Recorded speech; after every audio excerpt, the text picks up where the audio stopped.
सादगी का कभी कभी मजाक करते हैं, तो ऐसा नहीं है कि गांधी जी ने ये देश का निरीक्षण किया, पर्यटन किया और करुणा की वजह से उन्होंने जीवन में जो जरूरी थी उतनी चीजों से चलाकर वो सादगी का अंगीकार किया था। तो करुणा की वजह से क्या नहीं है वो?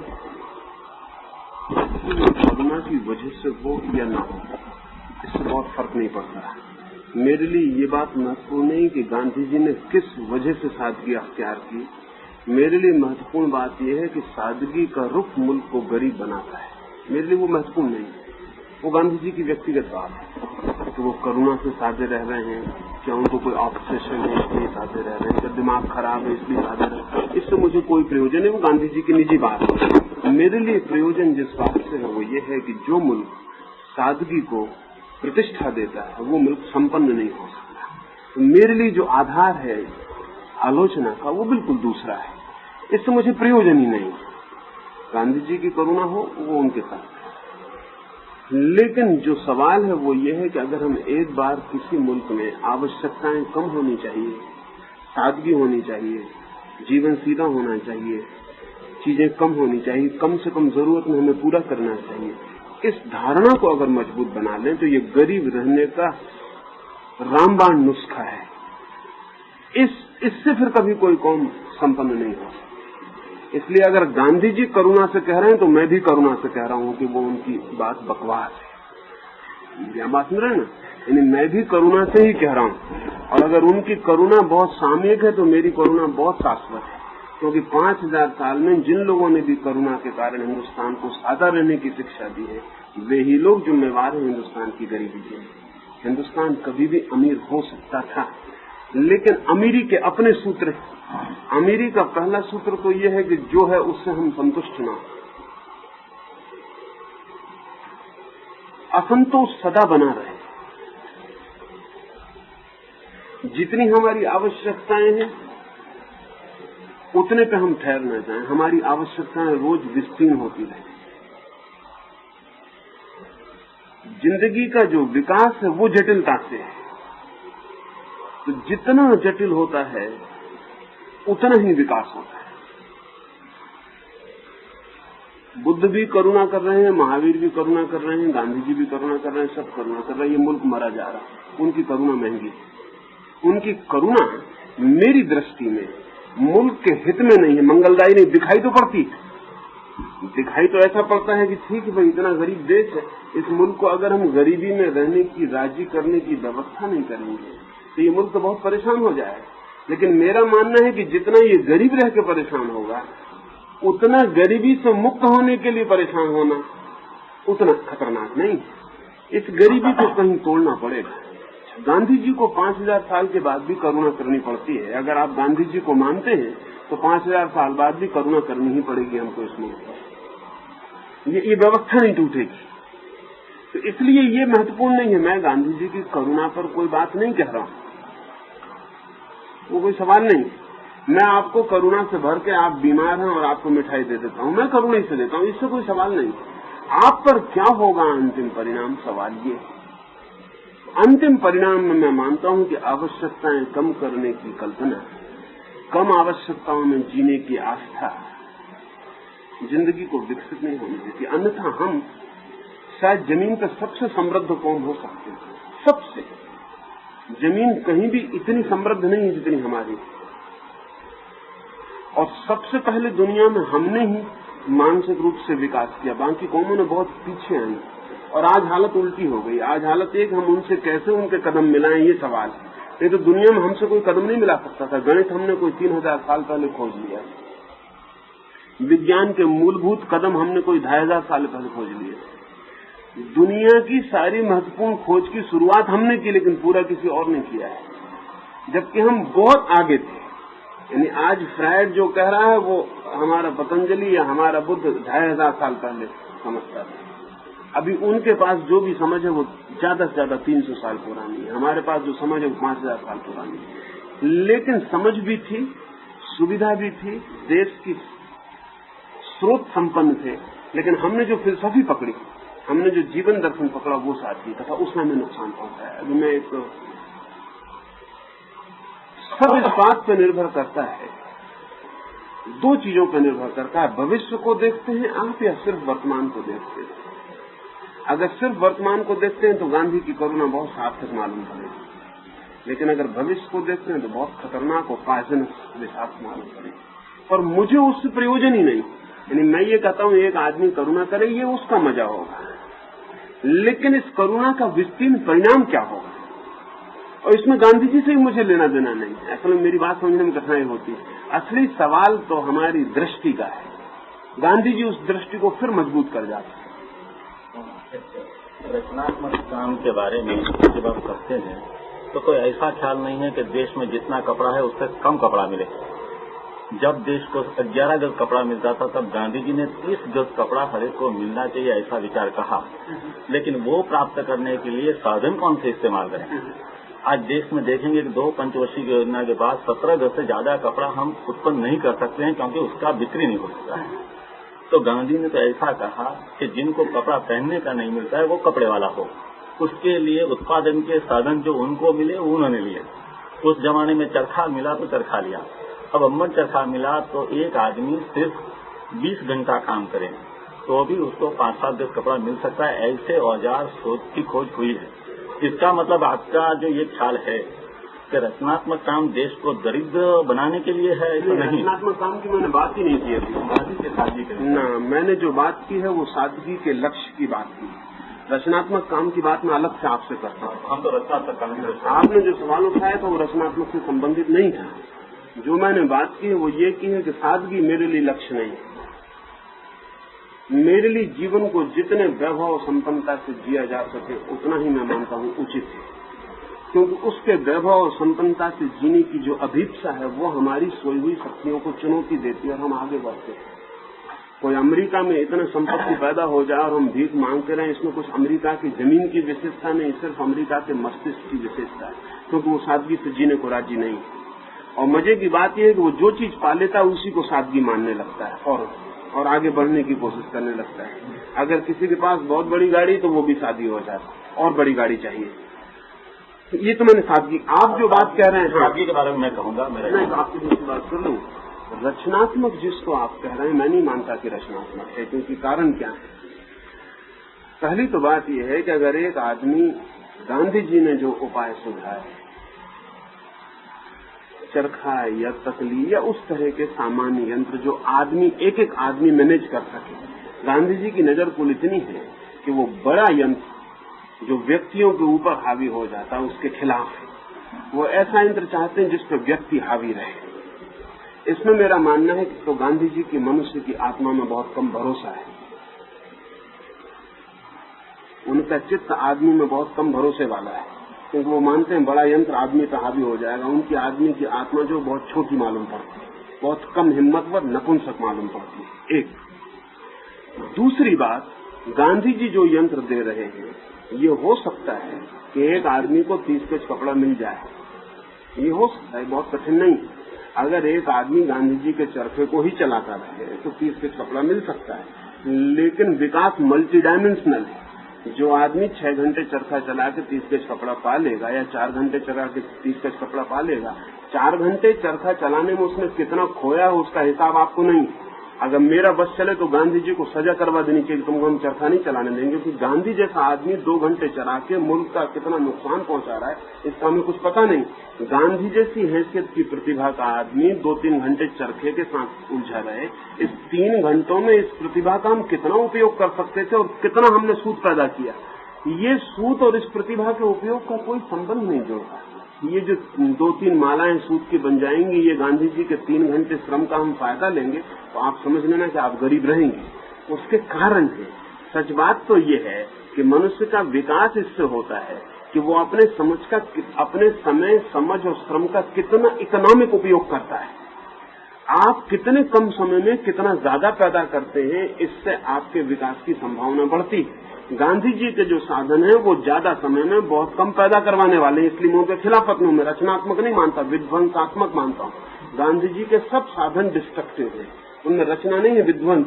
लेकिन दिखाई हमें ये पड़ता है कि अगर मैं 6 घंटे बैठ के चरखा चलाता रहूं तो आपको भी दिखाई पड़ेगा कि सूत तो पैदा हुआ, लेकिन 6 घंटे से मैं जो पैदा कर सकता था वो पैदा नहीं हुआ, वो आपको दिखाई नहीं पड़ रहा। और मुझे एक गधा 25 में लगाया कि 6 घंटे में सूत पैदा करूं, जो कि एक मशीन कर देगी जिसमें मेरी जरूरत ही नहीं। मेरे 6 घंटे बच सकते थे जिनका मैं उपयोग करता। मनुष्य की सारी संस्कृति मनुष्य के लीजर टाइम का विकास है। जो भी कौमें संस्कृत हुई है और जो भी सभ्यता विकसित हुई है वो खाली समय में विकसित हुई है। खाली समय कितना आदमी के पास है इस पर निर्भर करेगा कि वो कितना विकसित होता है। अगर गांधी जी की पूरी व्यवस्था हम माने तो साबुन अपनी खुद बना लेनी चाहिए, अपना खाना खुद पैदा कर लेना चाहिए, अपना कपड़ा खुद बना लेना चाहिए। तो मैं मानता हूं कि अगर एक आदमी इस व्यवस्था को स्वीकार कर ले तो सिर्फ जिंदगी में वो आदमी खाना पैदा करने वाली, कपड़ा बनाने वाली, साबुन बनाने वाली मशीन बन जाएगा। उसकी पूरी जिंदगी इसमें नष्ट हो जाएगी। जिंदगी का हिसाब क्या है? आप अगर 60 साल जीते हैं, जो कि हिंदुस्तान में नहीं जीते हैं, अगर गांधी जी की बात कोई अमेरिका मान ले तो शायद थोड़ा ठीक भी है, क्योंकि उनके पास जिंदगी ज्यादा है। हिंदुस्तान के पास अब भी औसत उम्र 35 साल 36 साल के करीब है। 51 हो गया है, क्योंकि बच्चे कम मर रहे हैं। आपकी उम्र नहीं बढ़ गई कहीं कुछ, और कुछ नहीं फर्क पड़ गया है। ये जो आदमी जी रहा है 50 साल समझ लें, 60 साल समझ लें, एक आदमी 60 साल जीता है, उसमें कम से कम 20 साल तो सोने में जाते हैं, नींद में चले जाते हैं, बचते हैं 40 साल। 40 साल में अगर गांधी जी की व्यवस्था मानी जाए तो 8 घंटे 24 घंटे में सोने में चले जाते हैं। नहाना, खाना, कपड़े धोना, साबुन बनाना, खेती करना, चरखा चलाना, रुई ओटना, अगर ये सब आदमी करे तो मैं मानता हूं कि जरूर उसको कपड़े भी मिल जाएंगे, 30 गज भी मिल जाएंगे, खाना भी काम चलाऊ मिल जाएगा, साबुन से भी कपड़ा धोने लायक साबुन भी बना लेगा, अपना जूता भी तैयार कर लेगा। लेकिन ये आदमी यही करते मरेगा। इस आदमी के पास लीजर टाइम नहीं बचने वाला है। इस खड़ा होगा, मेरी बात है, मूल्य खड़ा होगा उसमें। क्या इसी में से मूल्य खड़ा होगा? कोई मूल्य खड़ा नहीं होगा। इसमें से सिर्फ एक जानवर खड़ा होगा, आदमी नहीं। आदमी और जानवर में इतनी फर्क है कि जानवर के पास लीजर टाइम नहीं है, वो अपने खाने पीने की फिक्र में पूरा वक्त गुजार देता है। एक कुत्ता है, वो दिन भर घूम रहा है, वो बहुत रचनात्मक बुद्धि का है, उसके पास लीजर टाइम नहीं। या तो सोता है या खाने की तलाश करता है या अपनी पत्नी को या प्रेसी को भोगता है, बस ये 3 काम है उसके पास। अगर गांधी जी की बात पूरी मानी जाए तो आदमी बच्चे पैदा करेगा, कपड़े पैदा करेगा, खाना बनाएगा, लेकिन लीजर टाइम उसके पास नहीं। और लीजर के वो खिलाफ है, उसके पास खाली समय नहीं बचेगा। दुनिया का सारा विकास खाली समय में हुआ है, चाहे संगीत हो, चाहे साहित्य हो, चाहे धर्म हो, चाहे विज्ञान हो। ये खाली लोगों की खोज है जिनके पास कोई काम नहीं बचता, जिनके पास काम के अतिरिक्त समय है। अब वो क्या करें? इसमें वो जुआ भी खेल सकते हैं, ध्यान भी कर सकते हैं, वो दूसरी बात है कि वो क्या करेंगे। जुआ भी खाली समय में आता है, ध्यान भी खाली समय में आता है, प्रार्थना भी खाली समय में आती है, भगवान भी खाली समय में आता है। जिन दिनों में कोई मुल्क के पास खाने, कपड़े, पत्नी, बच्चों के अलावा समय बचता, उन दिनों में उस मुल्क की चेतना विकसित होती है। अगर हम गांधी जी की बात माने तो मैं मानता हूं कि सबसे डिस्ट्रक्टिव योजना है, सबसे विध्वंस की। क्योंकि इसका परिणाम क्या होगा? इसका परिणाम सिर्फ इतना होगा कि आदमी को हम एनिमल लेवल पर खड़ा कर देंगे। हाँ, एनिमल सादा भी है, आवश्यकताएं भी उसकी ज्यादा नहीं, वो भी ठीक है। लेकिन मैं मानता हूं कि मनुष्य का जो विकास है वो मनुष्य का विकास पशु के तल से ऊपर उठने में, और पशु के तल से ऊपर उठने में जो सबसे बड़ी बात काम करती है वो है आपके पास अतिरिक्त समय। आपके पास कितना अतिरिक्त समय है उतनी ही आपकी चेतना मुश्किल में पड़ जाती है कि अब मैं क्या करूं। तो मेरी अपनी दृष्टि ये है कि छोटी मशीनें अतिरिक्त समय नहीं ला सकती, न चरखा ला सकता, न अंबर चरखा ला सकता है। सिर्फ वे ही मशीनें अतिरिक्त समय ला सकती हैं जो मशीनें अधिकतम लोगों का काम करने में समर्थ हैं। जैसे मेरी समझ है कि आने वाले 20 वर्षों में अमेरिका के पास दुनिया का सर्वाधिक अतिरिक्त समय होगा, आज भी है। ये जो अतिरिक्त समय अमेरिका के पास बचेगा, ये अतिरिक्त समय ही उसको चांद पे पहुंचाएगा, मंगल पे पहुंचाएगा। ये अतिरिक्त समय ही उसे ध्यान में भी लगाएगा, योग में भी लगाएगा, साहित्य, संगीत, सब तरफ लगेगा। इधर जो कठिनाई है क्या है, गांधी जी बहुत ही ज्यादा जिसको कहना चाहिए सामयिक है। वो देख रहे हैं समय को, वो देख रहे हैं कि कपड़ा नहीं है, साबुन नहीं है, फला नहीं, दिखा नहीं, लेकिन इसको देखने की भी उनकी समझ जो प्रिमिटिव है, वो 2000 साल पुरानी है। अगर वो 2000 साल पहले पैदा हुए तो होते वो ठीक आदमी थे, 2000 साल बाद वो ठीक आदमी नहीं, क्योंकि जिस समाज से वो ये कह रहे हैं उस समाज के पड़ोसी समाज यंत्र का उपयोग कर रहे हैं बड़े पैमाने पर और आदमी को मुक्त कर रहे हैं। अब मेरा मानना यह है कि यंत्र ही आदमी को मुक्त करने वाला है। अगर पूर्ण यंत्र आ जाए तो आदमी पूर्ण मुक्त होता है। जब तक किसी भी आदमी को श्रम करना पड़ेगा मजबूरी में, तब तक गुलामी जारी रहेगी किसी न किसी तरह की। अगर एक बार आदमी को श्रम करने से छुटकारा हो जाए और श्रम भी स्वेच्छा हो जाए कि पूर्णचंद जी को काम करना शौक है उनका तो करें, नहीं करना है तो उनकी मौज है, उनको बिना काम किए भी इतना मिल सकता है। तो ये तो संभव तभी है जब हम बड़ी ऑटोमेटिक यंत्रों पर भरोसा करें। और बड़े मजे की बात है कि मैं कभी भी नहीं देख पाता कि बड़ा यंत्र आदमी को क्यों दबा लेगा। कोई यंत्र आदमी को कभी नहीं दबा सकता। असल में चूंकि यंत्रों का बनाने वाला आदमी है और यंत्रों को किसी भी दिन बंद कर सकता है एक बटन को दबा के, कोई यंत्र आदमी को कभी नहीं दबा सकता। मेरी अपनी समझ ये कि छोटा यंत्र आदमी को ज्यादा गुलाम बनाता है। समझ लें कि मैं एक पंखा लेके आपको हवा करने बैठूं तो वो मुझे ज्यादा गुलाम बनाता है बजाय एयर कंडीशनर के। एयर कंडीशनर मुझे गुलाम बना ही नहीं रहा है एक अर्थों में, क्योंकि मैं 24 घंटे मुक्त हूं और आपको हवा मिल रही है। अगर मैं पंखा लेके बैठूं तो मैं 24 घंटे आपको पंखा चलाना चाहिए। वो जो पंखा चलाने वाला आदमी मुक्त हो गया पंखा चलाने से, वो उस पंखे की वजह से मुक्त हो गया जो यंत्र ने दे दिया। जिंदगी को हम कितने ज्यादा यंत्र दें इस पर निर्भर करेगा कि हम आदमी को कितनी आत्मा दें। तो मैं नहीं मानता हूं कि गांधी की दृष्टि कोई रचनात्मक है। रचनात्मक दिखाई पड़ती वो अपीयरेंस है, लेकिन बहुत गहरे में डिस्ट्रक्टिव है, क्योंकि मनुष्य में जो क्षमता विकास की होनी चाहिए वो उसमें मर जाएगी। अगर गांधी से कोई भी राजी हो जाए, हालांकि कोई राजी नहीं होगा, आप चिल्लाते ना, कोई राजी नहीं होने वाला, क्योंकि विकास के खिलाफ कभी किसी समाज को राजी किया नहीं जा सकता। हाँ, थोड़े से सिरसिरे लोगों को राजी किया जा सकता है, थोड़े से इसेंट्रिक लोगों को जिनको की दिमाग में बात पकड़ जाती है, वो अपनी कुर्बानी दे सकते हैं, उनको राजी किया जा सकता। समाज को कभी राजी नहीं किया जा सकता। इसलिए गांधी जी की अपील आजादी के पहले ज्यादा थी। आजादी आती से अपील छीन हो गई। गांधी को खुद ही लगा कि मैं खोटा सिक्का हो गया। इसमें गांधी खोटे सिक्के नहीं हो गए। असल में हमको पहली दफा विकास का मौका मिला और हमको पता चला गांधी खतरनाक है, इसके साथ विकास हो नहीं सकता, इसको छोड़ना पड़ेगा एक तरफ। लेकिन पूरे मन से हम नहीं छोड़ पाए, तो वो चलता है दोनों। पंचवर्षीय योजना भी चलती और हमारी बुद्धि में गांधी जी भी चलते।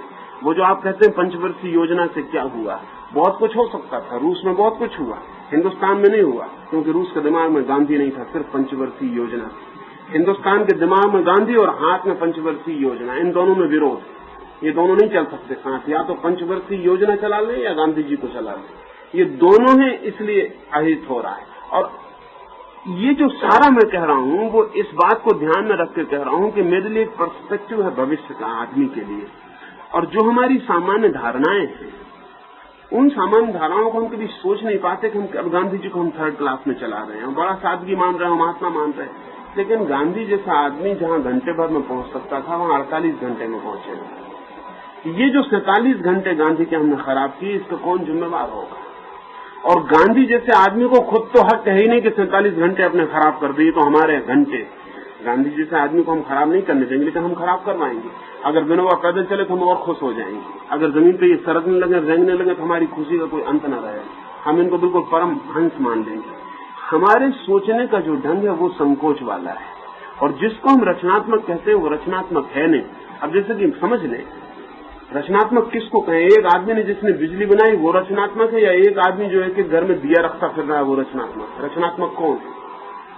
जिस आदमी ने चरखा चला दिया है, लोगों को पकड़ा दिया कि चरखा चलाओ, वो आदमी रचनात्मक है? या एक आदमी ने एक बटन बनाई है और लाखों चरखे चल रहे हैं उस बटन से, वो रचनात्मक है? नहीं, हमें ये घर घर में चरखा वाला रचनात्मक मालूम पड़ेगा।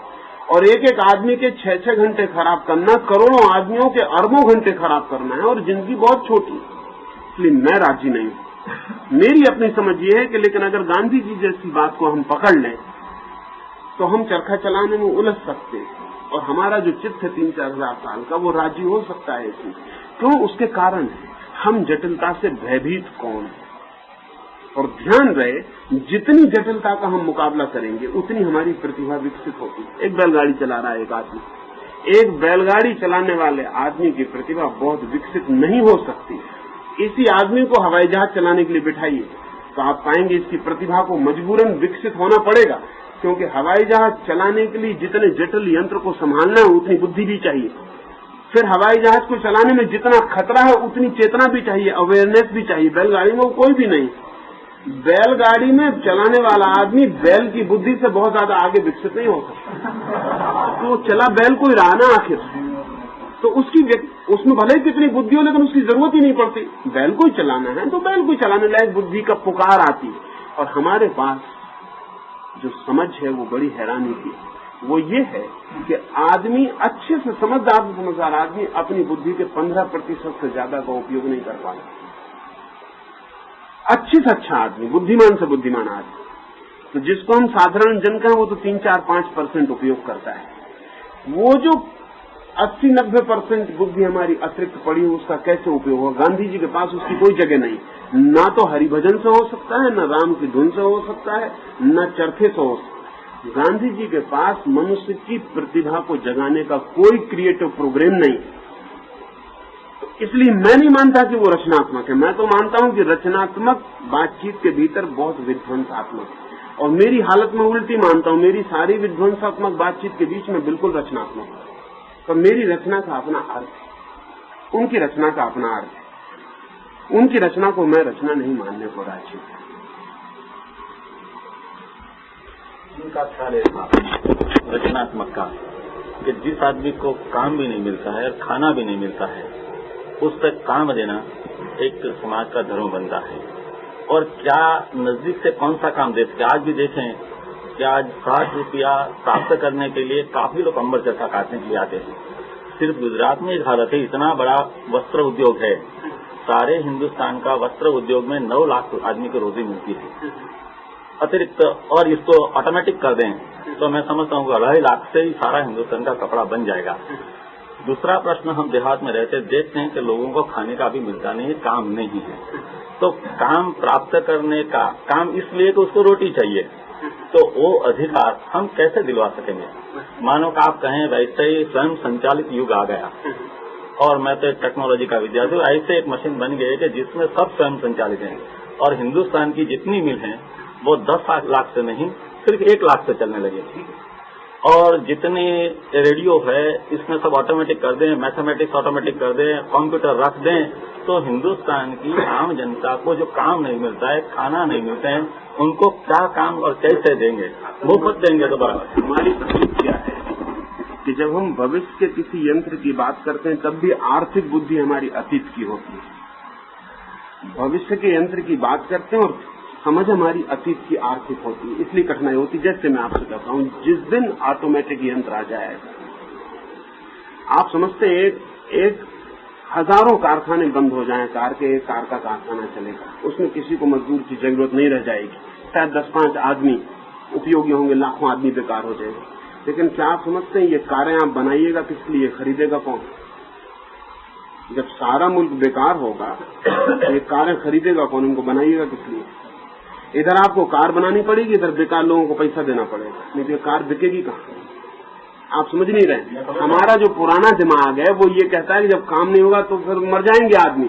लेकिन जिस दिन ऑटोमेटिक यंत्र आ गया उस दिन हमारी पूरी आर्थिक व्यवस्था का पुराना ढांचा बदलेगा और ढांचा नया होगा। वो ढांचा ये होगा कि बेकार आदमी के लिए हमें पैसा देना पड़ेगा, अन्यथा वो खरीदने वाला ही नहीं है कोई। आप तो टूथपेस्ट बना लें, साबुन बना लें, ऑटोमेटिक यंत्र से खरीदेगा कौन? पूरा का पूरा मुल्क बेकार है। अगर आपको ये उत्पादन जारी रखना है ऑटोमेटिक, तो आपको बेकार लोगों को पैसा देना पड़ेगा। बल्कि मेरी अपनी समझ है, और आज अमेरिका में जहां की अकेली स्थिति बनी है कि इस सदी के पूरे होते होते ऑटोमेटिक स्थिति आ जाएगी, तो उनको अपना पूरा, अभी तक हमारा ये व्यवस्था थी कि जो काम करे उसे पैसा मिले, आने वाली व्यवस्था ये होगी कि जो काम ना करे उसे पैसा मिले, जो काम भी मांगे, क्योंकि बहुत लोग होंगे जो ऑब्सेशनल है, बहुत लोग हैं जो खाली नहीं बैठ सकते, बहुत लोग न संगीत में रुचि ले सकते हैं, न कविता रख सकते हैं, न किताब पढ़ सकते हैं, न ताश खेल सकते हैं, न सिगरेट पी सकते हैं। बहुत लोग हैं जिनको काम जो है वो बीमारी, उनको काम चाहिए ही, जैसे कर्मयोगी जिनको हम कहते हैं, इन तरह के लोगों को तो काम चाहिए, इनकी कर्म बीमारी, ये फुर्सत में हो नहीं सकते, इनका रोग है। तो इस तरह के लोगों के लिए हमें काम देना पड़ेगा। तो इस तरह के लोगों को तनख्वाह कम मिलेगी भविष्य में, क्योंकि दोनों चीजें मांगते हैं, तनख्वाह भी मांगते हैं और काम भी मांगते हैं। भविष्य की पूरी इकोनॉमिक्स बदलेगी। हमारी पुरानी इकोनॉमिक्स की वजह से हमको सवाल उठता है कि रोज लोग बेकार हो जाएंगे, तो फिर क्या होगा? लोग बेकार हो जाएंगे, ये सवाल लोगों के लिए नहीं है। जो लोग उत्पादन कर रहे हैं उनके लिए सवाल है कि उत्पादन का क्या होगा। अगर आपको उत्पादन खपाना है और कारखाना चलाना है, कंप्यूटर चलाना है, ऑटोमेटिक मशीन चलानी, तो बेकार आदमियों के लिए आपको पैसा देना पड़ेगा। और जो आदमी जितने कम काम की मांग करेगा उसको उतना ज्यादा पैसा देना पड़ेगा। जो आदमी कहेगा हम बिल्कुल नहीं काम करने को राजी हैं, उसको ज्यादा से ज्यादा तनख्वाह मिल सकेगी। जैसे अभी तक हमारा नियम था जो जितना काम करे उतना मिले, अब हमारा नियम होगा ऑटोमेटिक के बाद कि जो जितना काम करे उतना ज्यादा पाए, जितना कम काम करे। क्योंकि कम काम करने वाला आदमी समाज पर दोहरी कृपा कर रहा है, काम नहीं मांग रहा और बेकाम होने को राजी।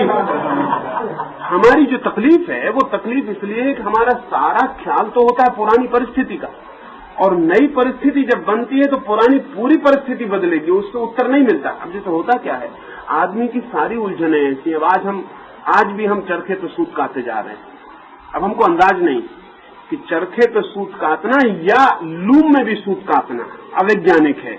अब सूत काटना ही अवैज्ञानिक है।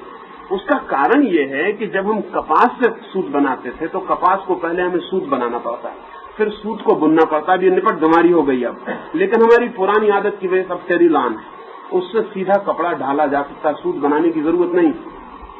लेकिन पुरानी खोपड़ी की वजह से हम टेरिलान को पहले सूत बनाते हैं। पुरानी खोपड़ी कपास का व्यवहार हम टेरी काट के साथ, टेरिलान के साथ, और जितने नए सिंथेटिक चीजें बनी है कपड़े की उनके साथ कर रहे हैं पुरानी बुद्धि का उपयोग।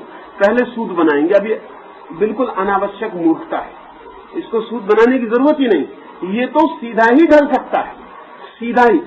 इसको काट के दर्जी बनाए इसकी भी जरूरत नहीं, क्योंकि वो काटना भी हमारी पुरानी बुद्धि है।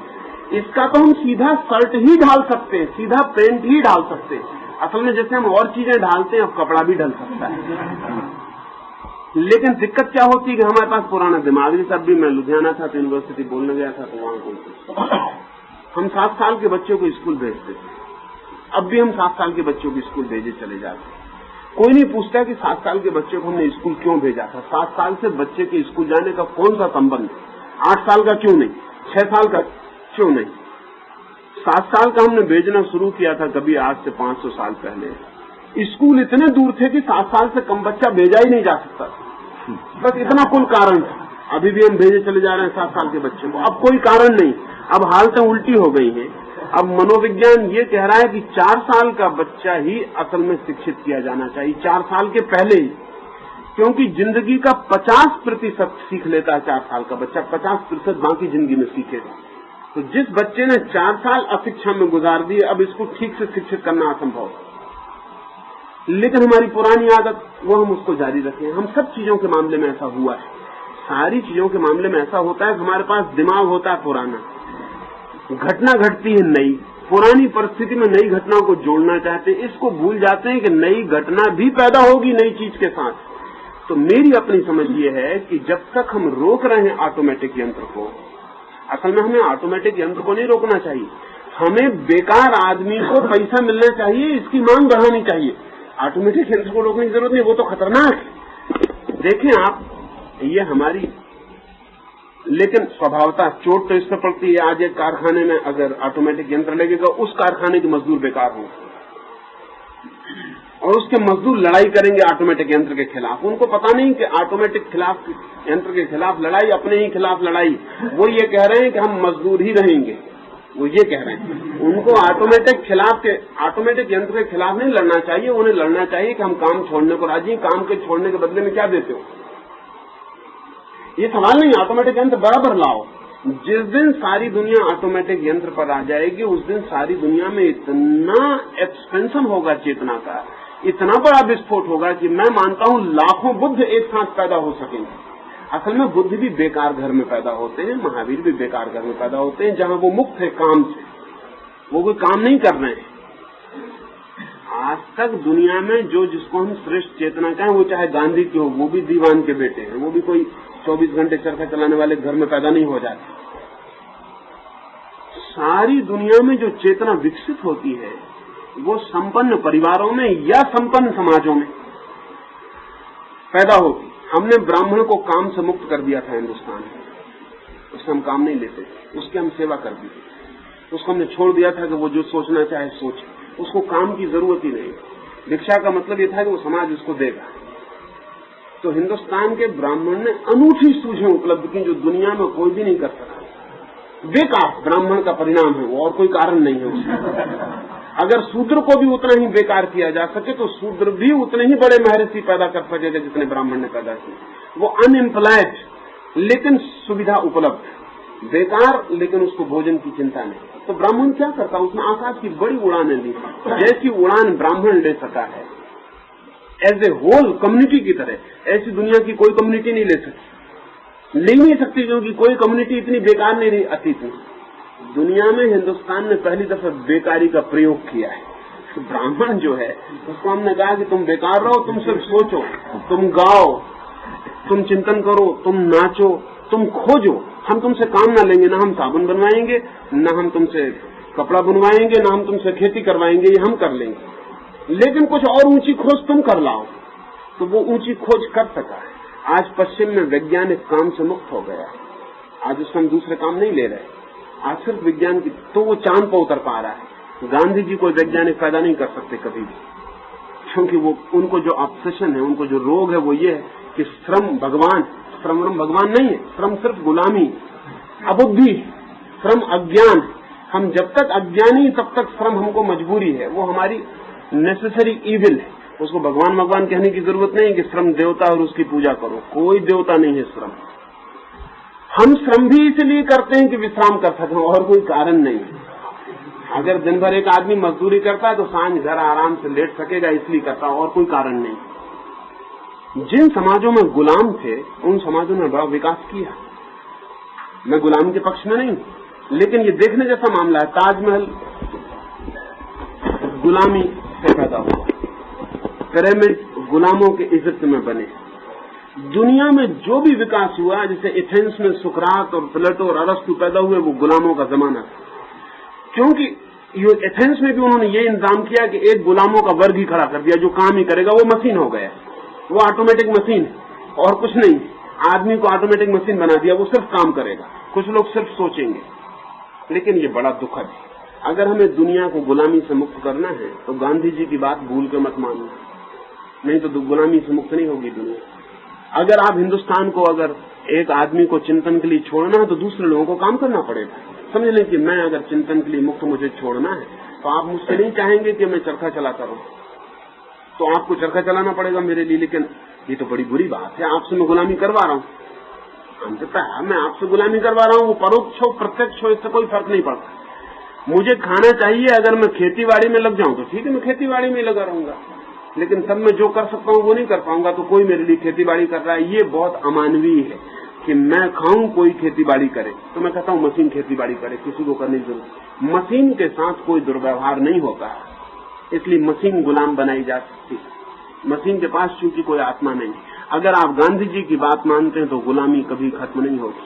सिर्फ पूर्ण मशीन ही मनुष्य को पूर्ण मुक्त कर सकती है। इसलिए मेरी लड़ाई, वो लड़ाई गांधी जी से बहुत नहीं है, वो लड़ाई आपके दिमाग से बहुत ज्यादा है। इसमें गांधी जी बहुत लेना देना नहीं है मेरे लिए।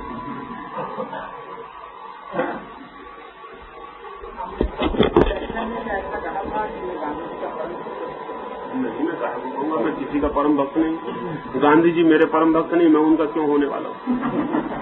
ये गोरख धंधा मैं पालता नहीं, न मैं किसी का परम भक्त हूँ, न कोई मेरा परम भक्त। भक्त कोई नहीं मानता मैं। बुद्धिहीनता से भक्ति पैदा होती है, नहीं तो कोई जरूरत नहीं। जो आपने कहा वैसा ही हेनरी फोर्ड ने कहा था, मोटर बहुत बन गई तो उन्होंने कहा कभी एक ऐसा समय आया है कि जहाँ हमारा एक फर्ज होता है कि जिनके घरों गजुओं में पैसा नहीं है उनके गजुओं में पैसा पहुंचाना चाहिए। और उसके लिए उन्होंने फिर भी ये सोचा कि जहाँ गेहूं पैदा होता है वहाँ ब्रेड बनाओ। तो आगे चलकर लोगों के, आपका ख्याल एक समाज ऐसा बनेगा कि जिसमें लोगों को मुफ्त चीज दी जाएगी, वो भी एक संस्कृति हो सकती है। कि जिसमें सब लोग कुछ काम न करे और कल्चर ही करे। तो संस्कृति का अनुभव है कि जहाँ जहाँ गुलामी पनती है वहाँ वो संस्कृति नष्ट हो गई है। रोम का सब आप जो बताते हैं। और हमने देखा कि टॉल्स्टॉय और जितने अच्छे से अच्छे विचारक हुए। ऐसी गलत बातें जो करते हैं उनको आप अच्छा विचारक कहते हैं और कोई बात नहीं है। लेकिन हम मजा ये कि टॉल्स्टॉय को आप अच्छा आदमी मानते हैं। इसकी वजह टॉल्स्टॉय अच्छा है ऐसा नहीं। टॉल्स्टॉय से दुष्ट आदमी खोजना मुश्किल है पृथ्वी पर। मैं आपको कारण से कहता हूँ, टॉल्स्टॉय से ज्यादा कामुक, दुष्ट, घृणा और हिंसा से बड़ा आदमी खोजना मुश्किल है। लेकिन आपको अच्छा लगेगा क्योंकि वो आप जिसको अच्छा समझते हैं वो कह रहा है। वो आखिरी दम तक बेचैन और परेशान मरा है। गांधी ने अपने जितने गुरु चुने सारी दुनिया में छांट के ना समझ चुने, छांट के। उसकी वजह ये नहीं कि वो योग्य आदमी थे, उसकी वजह गांधी जी की जो समझ थी उससे वो चुनाव करेंगे। उसका चुनाव तो वो टॉल्स्टॉय को चुनेंगे, रस्किन को चुनेंगे, थोरो को चुनेंगे। ये कोई भी आदमी जगत के हित में नहीं है। ये कोई भी आदमी जगत के हित में नहीं है। इनकी जो बातचीत है वो हमेशा पीछे लौटने वाली बातचीत है। और ये सब परेशान लोग, ये बहुत व्यथित और हैरानी से, और जिंदगी जिनकी जरा भी सुलझी हुई नहीं, बहुत उलझी हुई और परेशानी से भरी हुई। गांधी जी की जिंदगी भी बहुत सुलझी हुई जिंदगी नहीं। मगर हमारी तकलीफें ये है कि हम जिसको महात्मा मान लें उसको हम देखना बंद कर दें। असल में महात्मा का मतलब ही जिसकी तरफ हमने आंखें बंद कर दी। अब हम देखेंगे ना, हम समझाए चले जाते हैं कि गांधी और कस्तूरबा का संबंध आदर्श दाम्पत्य, इससे रद्दी दाम्पत्य खोजना मुश्किल है। मगर हम कहे चले जाते हैं या आधी रात को गांधी कस्तूरबा को निकाल घर के बाहर कर सकते। इनकी कलह शाश्वत, लेकिन हम आदर्श कहे चले जाते हैं, हम लेख लेके चले जाते हैं। टॉल्स्टॉय और उसकी पत्नी के संबंध इतने नारकीय हैं जिनका हिसाब लगाना मुश्किल है। लेकिन सारी की सारी कठिनाई जो है हमारी वो ये है कि हम किसको अच्छा कहें। कई बार ऐसा होता है कि शायद ही कोई आइंस्टीन को अच्छा कहे, क्योंकि न तो वो चरखा चला रहा, न वो पान का त्याग कर रहा, न सिगरेट का त्याग कर रहा, न शराब का त्याग कर रहा। लेकिन मनुष्य जाति को जो फायदा पहुंचने वाला वो इस आदमी से पहुंचने वाला, न टॉल्स्टॉय से पहुंचने वाला, न रस्किन से, न गांधी से। क्योंकि कल एटॉमिक एनर्जी ही मनुष्य को सारी गुलामी से मुक्त कर पाएगी। लेकिन इस सबको कभी महात्माओं में हम फिक्र न करेंगे। हम महात्माओं की फिक्र उनकी करेंगे जो कि किसी चीज से किसी को कभी मुक्त नहीं कर पाए। लेकिन हमारी कोई तृप्ति उनसे जरूर होती है, कोई तृप्ति हमारी जरूर होती है, उसकी वजह से हम उनको अच्छा आदमी कहते हैं। अब हमारी क्या तृप्ति होती है?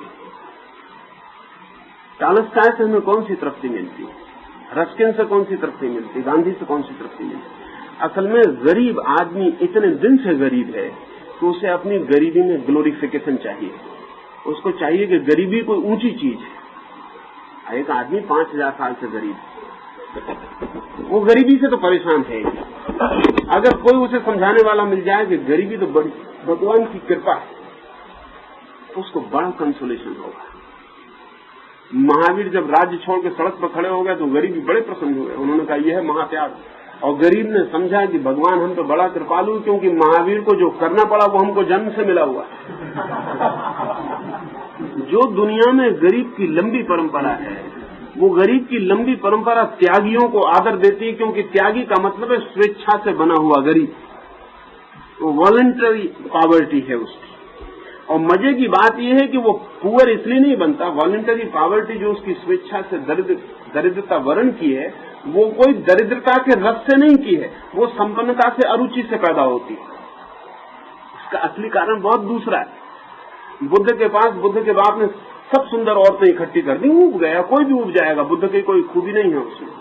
किसी भी साधारण आदमी के पास 10-25 सुंदर स्त्रियां इकट्ठी कर दो, एकदम बाप खड़ा होगा उनसे। क्योंकि सुंदर स्त्री जितने दूर होती उतनी सुंदर मालूम पड़ती है, और पास ही आ जाए तो थोड़ी देर में घबराने वाली और उबाने वाली हो जाए। तो बुद्ध कोई ब्रह्मचर्य के लिए नहीं भाग गए। असली कारण ये है कि औरतें इतनी इकट्ठी, वो औरतों से भागने के सिवा कोई रास्ता नहीं रह गया। लेकिन जिसके पास औरत नहीं वो बड़ा प्रसन्न हो रहा, वो कह रहा हम तो भगवान की बड़ी कृपा है, हम तो पहले से नहीं, तुमको भागना पड़ रहा है। इस पर कोई कृपा नहीं है, ये औरतों के पीछे भागते ही रहेगा। जहां भी संपन्नता गहरी पैदा होती है वहां संपन्नता से अरुचि पैदा हो जाती है। असल में कोई भी चीज मनुष्य के मन के बड़े अद्भुत नियम है। एक नियम ये है कि हर चीज का स्वाद हमें उबा देता है। गरीब आदमी अमीर होने की कोशिश में लग जाता है, एक दफा आप अमीर हो जाएं, आप गरीब होने की कोशिश में लग जाएंगे। ये सब गरीब होने की कोशिश से पैदा हुए महात्मा है, टॉलस्टॉय, रस्किन, ये सारे के सारे लोग ये अमीरी से ऊब गए हैं। इनके मुंह का स्वाद खराब हो गया है अच्छे भोजन से। इनको अब रूखी सूखी रोटी चाहिए। अब ये नेचुरोपैथी के चक्कर में पड़ेंगे, ये बच नहीं सकते। जिस मुल्क में ज्यादा खाना पैदा होता है वहां उपवास का कल्ट फौरन पकड़ जाता है। अमेरिका में जोर से पकड़ रहा है, जगह जगह उपवास करने वाले बैठे हुए। असल में जब ओवर फीडिंग हो जाती और ज्यादा आदमी खा जाता तो खाने से ऊब पैदा होती, फिर ना खाने में बड़ा आनंद आता है। महावीर को आनंद आता है ना खाने में, बिहार के अकाल में पड़े आदमी को बिल्कुल आनंद नहीं आता नहीं खाने में। असल में जो हमें मिलता है हम उससे ऊब जाते हैं। बहुत लोग गरीब हैं इसलिए हम सब गरीबी से ऊबे हुए। बहुत थोड़े लोग अमीर हैं इसलिए बहुत थोड़े लोग अमीरी से ऊब पाते हैं। और जो अमीर है वो भी पूरी तरह अमीर नहीं है। जब तक पूरी सोसाइटी अमीर ना हो तब तक एक इंडिविजुअल का पूरा अमीर होना बहुत मुश्किल है, बहुत मुश्किल है। वो हमेशा अमीर हो ही नहीं पाता, हमेशा होता रहता है। वो हमेशा प्रोसेस में रहता है। कभी ऐसा नहीं हो पाता कि वो अनुभव कर पाए कि मैं अमीर हो गया, क्योंकि हमेशा कोई आगे हमेशा कोई पीछे। जिस समाज की मैं बात कर रहा हूं वैसा समाज पहली दफे अमीर होगा और वैसा समाज पहली दफे दरिद्रता से ही मुक्त नहीं होगा, अमीरी से भी मुक्त हो जाएगा। हमारी जो पकड़ है, एक आदमी अगर 24 घंटे कार में चले तो उसको सड़क पर पैदल चलने का मजे का हिसाब ही नहीं। लेकिन आप ये मत सोचना कि कार के बगल से कीचड़ उड़ते हुए जो आदमी पैदल चल रहा है उसको भी वही मजा आ रहा है।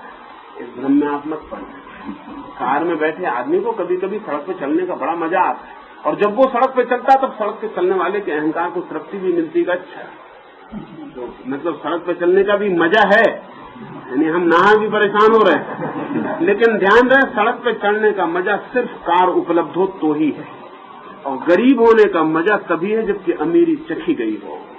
नंगे होने का मजा तभी है जबकि कपड़े खूब मिल चुके हो, अन्यथा नहीं।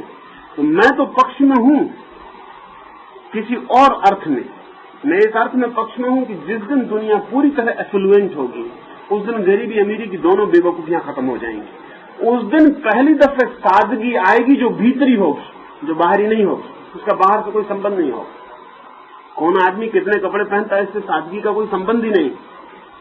आदमी कपड़ों को किस भांति लेता है इससे सादगी का संबंध है। सादगी जो है वो एटीट्यूड है, व्यवहार नहीं। कौन आदमी कार में बैठता है कौन नहीं बैठता ये सवाल नहीं। कार में बैठने को, पैदल चलने को अगर कोई आदमी एक जैसा लेने लगे तब मैं समझूंगा कि सादगी आई, नहीं तो वो आदमी जटिल है। वो आदमी जटिल है। अगर मैं कहूं कि मैं रेशम के ही कपड़े पहनूंगा और खादी नहीं पहन सकता, मर जाऊंगा खादी पहननी पड़ी, तो मैं जटिल हूं। इससे उल्टा आदमी भी जटिल, वो कहता मैं खादी पहनूंगा नहीं तो मर जाऊंगा, रेशम छू नहीं सकता, ये भी जटिल है। ये दोनों आदमी जटिल है, ये सादा कोई नहीं है इनमें। असल में अब तक दुनिया में सादगी आ नहीं सकी क्योंकि द्वंद्व बहुत तीव्र है गरीब और अमीर का। तो इस सादगी का मतलब होता है गरीबी की स्वीकृति, और कोई मतलब नहीं होता। लेकिन गरीबी अमीरी से जब दोनों से चित्त मुक्त होता है तभी सादगी आती। वो सादगी बहुत अन्य है। उस सादगी को सादगी नहीं कहना चाहिए, सरलता है, वो सिंप्लिसिटी है, आंतरिक। उसके तो मैं पक्ष में हूं, लेकिन मैं मानता हूं गांधी उस अर्थों में सरल नहीं, वो बहुत जटिल है। उनकी सारी सादगी चुनी हुई, कैलकुलेटेड, उसमें एक एक इंच का हिसाब। सादा आदमी हिसाब नहीं रख सकता। सादा आदमी सादा होता है। सादा होने का मतलब ये है कैलकुलेशन, कनिंगनेस, चालाकी। जो आदमी 24 घंटे कैलकुलेट कर रहा है कि इतना खाऊंगा, इतना पहनूंगा, इतने कमरे में रहूंगा, ऐसे उठूंगा, ऐसे, ये आदमी चालाक है। ये आदमी जिंदगी में गणित बिठा रहा है। सरल का मतलब ही ये है कि आदमी सरलता से जी रहा है, जो मिलता है वो खा लेता है, जहां ठहरने मिलता है सो जाता है। लेकिन ये कब संभव होगा? ये तब संभव होगा जब मशीन ने सारा काम ले लिया होगा। उसके पहले ये बड़े पैमाने पर संभव नहीं हो सकता है। इसलिए मैं तो वृहत उद्योग के पक्ष में हूं। और आप जो कहते हैं कि अंबर से इतना काम हो सकता है, अगर ठीक से समझे तो अंबर गांधीवादी का समझौता है। अंबर गांधीवादी का विकास नहीं, कंप्रोमाइज। अंबर गांधीवादी की हार, क्योंकि अंबर को आप कहां रोकिएगा? आप कह रहे हैं ऑटोमेटिक हो जाए, तो मतलब क्या रहा? तो लूम ने क्या बिगाड़ा है? सिर्फ नाम रखने से फर्क पड़ता है। गांधीवादी की हार है अंबर। मैं इसलिए कहता हूं कि रुकिएगा कहां? अगर एक आदमी 5 तकली चला सकता है अंबर से, तो 50 क्यों नहीं, 5000 क्यों नहीं?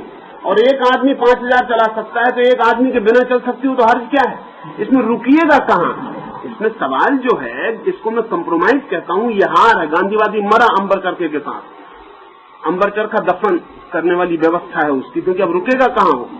रुकने का कहां इंतजाम करिएगा? और जब आप कहते हैं कि अंबर से इतना काम हो रहा, ऑटोमेटिक अंबर हो जाए तो और काम होगा, तो मतलब ये रहा कि ऑटोमेटिक मशीन और ऑटोमेटिक अंबर में सिर्फ नाम का ही फर्क है। गांधीवादी मशीन हो गई तो कोई फर्क पड़ने वाला है? जो मैं आपसे कह रहा हूं वो ये कह रहा हूं कि अगर गांधी जी की हम दशा को समझे मन की, तो अंबर के पक्ष में नहीं।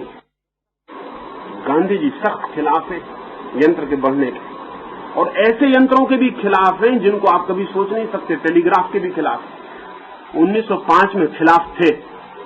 मैं भी कई दफा सोचता था कि 1905 में लिखी गई किताब का भरोसा नहीं करना चाहिए। आदमी फिर और 40 साल जी लिया है, तो आदमी और जिंदा आदमी था, रोज बदल रहा था। लेकिन 1945 में नेहरू ने एक पत्र में गांधी जी को पूछा है कि आप हिंद स्वराज में कही गई बातों से क्या आप भी राजी हैं? तो गांधी जी ने कहा अक्षर अक्षर। तो हिंद स्वराज में कहा हुआ है कि रेलगाड़ी पाप। तो जो आदमी रेलगाड़ी को पाप कह रहा है वो अंबर चरखा वाला नहीं। टेलीग्राफ खतरनाक, इसकी जरूरत नहीं। हवाई जहाज की जगह नहीं। आप हैरान होंगे कि एलोपैथी की भी जगह नहीं। बड़े यंत्रों की जहां भी सुविधा है वहां कोई जगह नहीं। और 1945 में भी वो कहते हैं कि मैं हिंद स्वराज से सहमत हूं। ये गांधीवादी का समझौता, गांधी जी का नहीं। ये जो मैं कह रहा हूं अंबर चरखा, ये गांधी के मरने के बाद गांधीवादी का समझौता, वो रोज समझौता करेगा, क्योंकि उसे करना पड़ेगा, क्योंकि उसकी बातें नासमझीपूर्ण है, उनको कोई मान सकता नहीं। अब उसको रोज रोज इंच से लौटना पड़ेगा वापस। वो रोज वापस लौट रहा है। 20 साल पूरे होते होते वो वहीं खड़ा हो जाएगा जहां गांधी जी ने उसको पकड़ा था, वो वापस लौट आएगा। तो गांधी जी ने जो ऊहापोह पैदा किया था वो खत्म हो जाएगा, क्योंकि वो न तो प्रगति के पक्ष में है, न वो मनुष्य के हित में है, न उससे मंगल सिद्ध होने वाला है, न उससे कुछ होने वाला। और अब जो सवाल है, कई दफा मुझे ऐसा लगता है कि गांधी जी को जिंदगी के सवालों का भी पूरा साक्षात नहीं है, इसलिए वो बहुत अजीब सी बातें कहते रहते हैं। मेरी अपनी समझ ये है कि जिंदगी के सारे सवालों का साक्षात उनको बिल्कुल नहीं है। जैसे उनको ये भी पता नहीं है कि जनसंख्या कितनी इस सदी के पूरे होते होते हो जाएगी। इस सदी के पूरे होते होते इतनी जनसंख्या हो जाएगी कि खेती तो करना ही मुश्किल हो जाएगा। ये सवाल नहीं कि करो या ना करो, खेती के लिए जमीन नहीं बचने वाली। और 21वीं सदी के पूरे होते होते तो अगर जनसंख्या इस मात्रा से बढ़ती है, और अगर गांधीवादी बर्थ कंट्रोल के खिलाफ प्रचार किए चले जाते हैं, तो बढ़ेगी ही, और रुकने का कारण नहीं है। 21वीं सदी पूरे होते सिर्फ 100 साल में 1 वर्ग फीट जमीन एक आदमी के पास बचेगी। जमीन पे इतने आदमी होंगे, आदमियों का वजन जमीन से ज्यादा हो जाए, तो 1 वर्ग फीट जमीन में अंबर चरखा चलाइएगा, खेती करिएगा, क्या करने के इरादे? गांधी जी को पर्सपेक्टिव नहीं है पूरा कि ये हो क्या रहा है, कितने जोर से। चरखा एक जीवन व्यवस्था का अंग थी जब संख्या बिल्कुल ना के बराबर। खेती एक जीवन व्यवस्था का अंग थी जब जमीन बहुत थी और लोग बहुत कम। अब तो सिंथेटिक फूड की जरूरत पड़ेगी, गोली से ही काम चलाना है भविष्य में। सबको भोजन नहीं मिल सकेगा, भोजन का उपाय भी नहीं, और मैं समझता हूं बेकार भी। भोजन बहुत ही अनइकोनॉमिक व्यवस्था है। 3 पाव खाओ, फिर आधा पाव पचाओ, फिर 2.5 पाव निकालो, एकदम अवैज्ञानिक, तो कोई मतलब नहीं। फिर उस 2.5 पाव को गांधी जी के गड्ढे में डालो, फिर उसका खाद बनाओ, ये सब पागलपन है। खाद भी मशीन बना सकती है और गोली भी मशीन बना सकती है। और मजा ये है कि जिस दिन आदमी सिंथेटिक फूड पे आ जाएगा कि एक गोली दिन में खा ले और 24 घंटे की उसकी वाइटलिटी की उसे पूरा सामान मिल जाए, उस दिन बीमारियां तिरोहित हो जाएंगी, 90% बीमारियां खत्म हो जाएंगी, और आदमी में पहली दफा सौंदर्य का विकास होगा।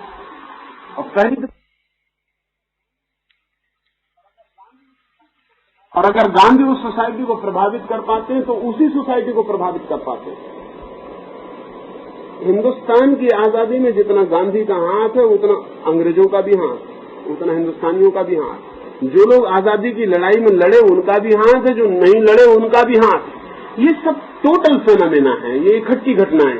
लेकिन हमारी बुद्धि को दिक्कत होती, हम एक एक आदमी को पकड़ लेते और फिर हम उनको पूजे चले जाते। इस सब में मैं कोई मूल्य नहीं मानता। व्यक्ति का कोई इतना परेशान होने की जरूरत नहीं। हाँ, जो उन्होंने किया है वो कर सके एक समाज में, विशेष समाज के दायरे में। लेकिन अगर मुझसे पूछते हो तो खतरा क्या है? खतरा यह है जैसे कि इंग्लैंड था, दूसरा महायुद्ध हुआ और इंग्लैंड ने तत्काल चर्चिल को ताकत दे दी, क्योंकि इंग्लैंड को लगा कि चर्चिल आदमी युद्ध के क्षण में उपयोगी है। मुल्क लड़ रहा है तो एक लड़ाका आदमी चाहिए, ताकत, फौरन ताकत दे दी। चर्चिल के पहले जो बैठा था उसको ऐसे अलग कर दिया जैसे वो था ही नहीं। फिर युद्ध जीत गया, चर्चिल को जय जयकार कर दी और युद्ध के बाद चर्चिल को चुपचाप अलग कर दी और ऐसी फिक्र ही नहीं की कि जैसे इस आदमी ने जिसने युद्ध जिताया। इंग्लैंड के इतिहास में चर्चिल से कीमती आदमी नहीं पूरे इतिहास में, लेकिन इसको वो चुपचाप अलग कर सके और दूसरे आदमी को बिठा सके। हमारी क्या तकलीफ है? गांधी जी ने आजादी क्या दिला दी, अब हम गांधी जी से पीड़ित रहेंगे न मालूम कितने समय तक। गांधी जी आजादी के लिए क्या लड़े, हमें मुश्किल में डाल गए। अब हम न मालूम कितने हजारों साल तक उपद्रव बांधे रखेंगे कि गांधी जी ने ये किया, गांधी जी ने वो जो किया, वो उनकी मौत थी, बात खत्म हो गई, उसको अध्याय को बंद करो। अब क्या करना है इसकी फिक्र करो। तो मैं व्यक्तियों में बहुत चिंता नहीं लेता। निश्चित ही उन्होंने काम किया है और हजारों लोगों ने काम किया। भगत सिंह का हाथ है, सुभाष का हाथ है, आजाद का हाथ है, गांधी का हाथ है, नेहरू का, तिलक का, गोखले का, सबका हाथ है। कौन आदमी आखिर में बचा ये बिल्कुल संयोगिक है, जिसको पूरा श्रेय मिल जाता है, लेकिन सबके हाथ। अब ठीक है, बात खत्म हो गई। अब उसको कब तक लिए बैठे रहोगे? अब 15 अगस्त को खत्म होने दोगे कि उसको पकड़े रखोगे? उसको जाने दो, 20 साल बीत गया, उसको छोड़ते नहीं, उसको कब तक पकड़े रहोगे? जो कौन है अतीत को इतने जोर से पकड़ती है, उनकी गिरफ्त भविष्य पे कम हो जाती है। अब भविष्य में कुछ आदमी पैदा करने हो तो गांधी को अब नमस्कार करो, उनको कहो कि अब आप जाइए, अब आप बहुत हो गए। अब वो तो चले गए हैं, हमारी खोपड़ी खराब है, हम उनको पकड़े हुए बैठे, अब जय गांधी कार्ड लगाए रहो, उससे कोई अर्थ नहीं। जो इतिहास जा चुका वो जा चुका, उसमें अच्छा बुरा जो हुआ वो हुआ। सवाल ये नहीं है कि उसमें किसको श्रेय दें और किसको ना दें, सवाल ये है कि उस इतिहास से अब हमारा भविष्य क्या होगा। क्या हम चरखा चलाते रहेंगे क्योंकि गांधी जी को श्रेय देना, तो फिर मुश्किल हो जाएगी। ये मेरे लिए वो इररिलेवेंट है, उसमें मैं कोई बातचीत करनी पसंद नहीं करता, समय खराब करना। मेरे लिए भविष्य है अर्थपूर्ण, अतीत निपट गया उसका। अब जिस अतीत को हम बदल नहीं सकते उसकी बात भी क्या करनी, जिस अतीत को हम छू नहीं सकते उसका बात करने से फायदा भी क्या है। ठीक है, वो बात समाप्त हो गई, उससे कोई लेना देना नहीं। आपके पिता आपको पैदा कर गए, अब आपसे ही काम है। अब आपके पिता ने आपको पैदा किया, इसको कब तक चिल्लाते रहिएगा? पैदा किया, बात ठीक है, बात खत्म हो गई। लेकिन अब इसी को गुणगान गाते रहिए जिंदगी भर के मेरे पिता ने मुझको पैदा किया। अब और कोई काम करना है, यही गुणगान करना है। आप भी कुछ करिएगा कि पिता ने पैदा किया, काम वही खत्म कर गए आपका भी। ये दृष्टि गलत है, चीजें टोटल है और हमें रोज आगे बढ़ जाना चाहिए।